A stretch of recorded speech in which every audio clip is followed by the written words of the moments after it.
గారికి శ్రీనివాసరెడ్డి గారికి కూడా నమస్కారాలు. వెంకటకృష్ణ గారు, గతంలో 2-3 సార్లు మనం అనుకున్నట్టుగానే కొట్టింది ఎవరో గుర్తులేదు, లేవదీసింది నన్నే అని చింతామణి నాటకంలో సుబ్బిశెట్టి అన్న మాటతోనో, లేదా జగన్మోహన్ రెడ్డి గారి మాటలకు అర్థాలే వేరులని ఒక చిన్న మాటతోనూ ఈ రోజున జగన్మోహన్ రెడ్డి గారి వైఖరిని కొట్టివేయలేదు. సీరియస్గానే ఆలోచించాలి.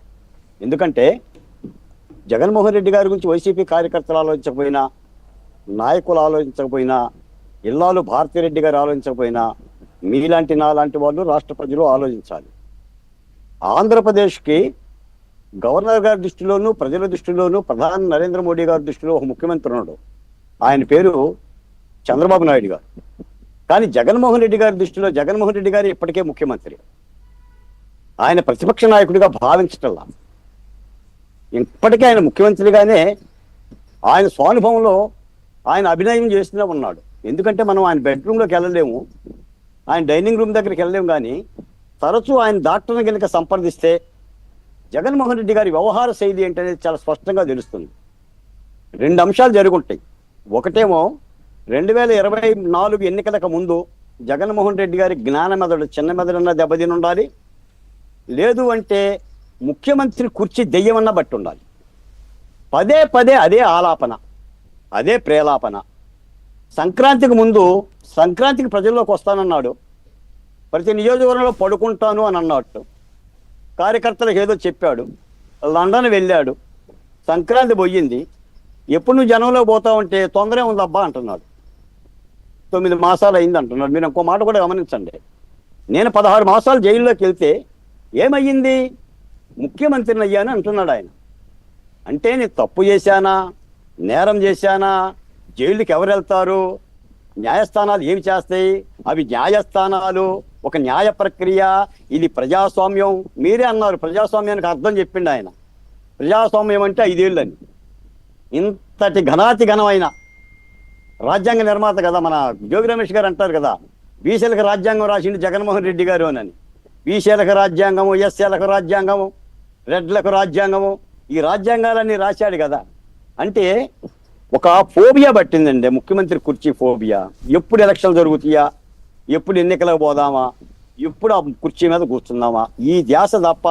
ఇందాక మీరు మొట్టమొదటిగా మీ ఇంట్రడక్షన్లో గొప్ప మాట అన్నారు. గెలుపు కావాలనుకున్నవాడు తన చుట్టూ ఉన్న పరిస్థితులను అధ్యయనం చేయాలి, వాటిని మార్చుకునే ప్రయత్నం చేయాలి, మార్చుకోవాలి. అలాంటి పరిస్థితుల్లో మార్చుకోకుండా, అంటే అననుకూల పరిస్థితులను అనుకూలమైన పరిస్థితుల్లో మార్చుకోకుండా గెలుపు ఎలా సాధ్యమవుతుంది? ఇప్పటికీ జగన్మోహన్ రెడ్డి గారికి అమరావతి మీద ప్రాయశ్చిత్తం లేదు, పశ్చాత్తాపం లేదు, పోలవరం మీద పశ్చాత్తాపం లేదు.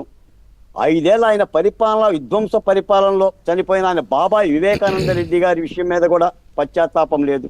సునీతారెడ్డి గారి మీద జాలి లేదు, షర్మిలారెడ్డి గారి మీద జాలి లేదు. ఆఖరికి కుడిభుజంగా పనిచేసిన విజయసాయి రెడ్డిని కూడా ఎవడో లోబరుచుకున్నాడు, భయపడ్డాడని మాటలు మాట్లాడుతున్నారంటే ఇది జ్ఞాన మెదడు దెబ్బతినకది. ఏమంటారు దీన్ని?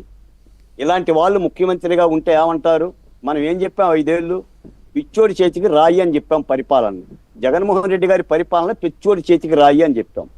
ఇది నియంత్రణ ధోరణి. మీరు చరిత్రలో ఎప్పుడు మనం చదువుకున్న హిట్లర్ కానీ, ముసోలిని కానీ, ముషారఫ్ కానీ ఓటమిని అంగీకరించరు. వాళ్ళు ఓడిపోయినా గెలిచినట్టుగానే భ్రమిస్తారు. ఇలాంటి వైఖరిని, అంటే ప్రజాస్వామ్యంలో ఇలాంటి తత్వం కలిగిన రాజకీయాలు చాలా ప్రమాదకరం. వీటిని ఆషామాషిగా కూడా తీసుకోవడం. మీరు పెట్టాల్సిందే డిబేట్లో. జగన్మోహన్ రెడ్డి గారి మీద ఎందుకు పెడుతున్నారు?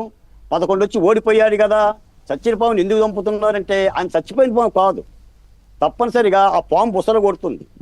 ఈ రాష్ట్రంలో, ఈ దేశంలో ప్రజాస్వామ్యాన్ని కలుషితం చేస్తుంది.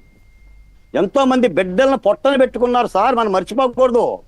అమర్నాథ్ని తగలబెట్టిన వైఖరి మర్చిపోకూడదు. జమలయ్య పీక కోసిన వైఖరిని మర్చిపోకూడదు. నా డాక్టర్ సుధాకర్ని మాస్క్ అడిగితే బేడీలేసి హననం చేసి ఉద్రేకానికి గురి చేసిన సంఘటన మర్చిపోకూడదు. శవాలను డెలివరీ చేసిన ఎమ్మెల్సీ అనంతబాబును పక్కన పెట్టుకుని ఊరేగిన విషయాన్ని మర్చిపోకూడదు.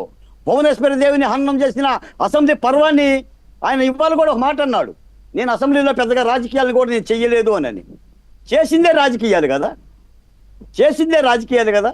ఒక పార్టీకి ప్రతిపక్ష హోదా ఎట్లుంటుందో జగన్మోహన్ రెడ్డి గారికే బాగా తెలుసు. గతంలో చెప్పాడు, ఒక 5 ఎమ్మెల్యేలు లాకేసుకుంటే చంద్రబాబు నాయుడు గారు నీకు ఆ ప్రతిపక్ష హోదా కూడా ఉండదని చెప్పి ఆయన స్పష్టంగా చెప్పాడు.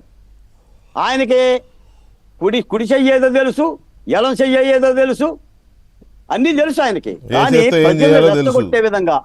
ప్రజల్ని రెచ్చగొట్టే విధంగా కార్యకర్తలు ఒక ఫోబియా గురి చేసే విధంగా మళ్ళీ తల మీద చేయబెట్టి ఏం పీక్కు అని చెప్పి అన్నారు. ఈ పీక్కుంటా అన్నందుకే 11 వీక్ చేతులు వేసి పెట్టారు. ఈ రోజు సిగ్గుపడాలి జగన్మోహన్ రెడ్డి గారు, పశ్చాత్తాపడాలి. నీ దగ్గర నిన్ను నమ్ముకొని ఉన్న కాంగ్రెస్ పార్టీ యోధులు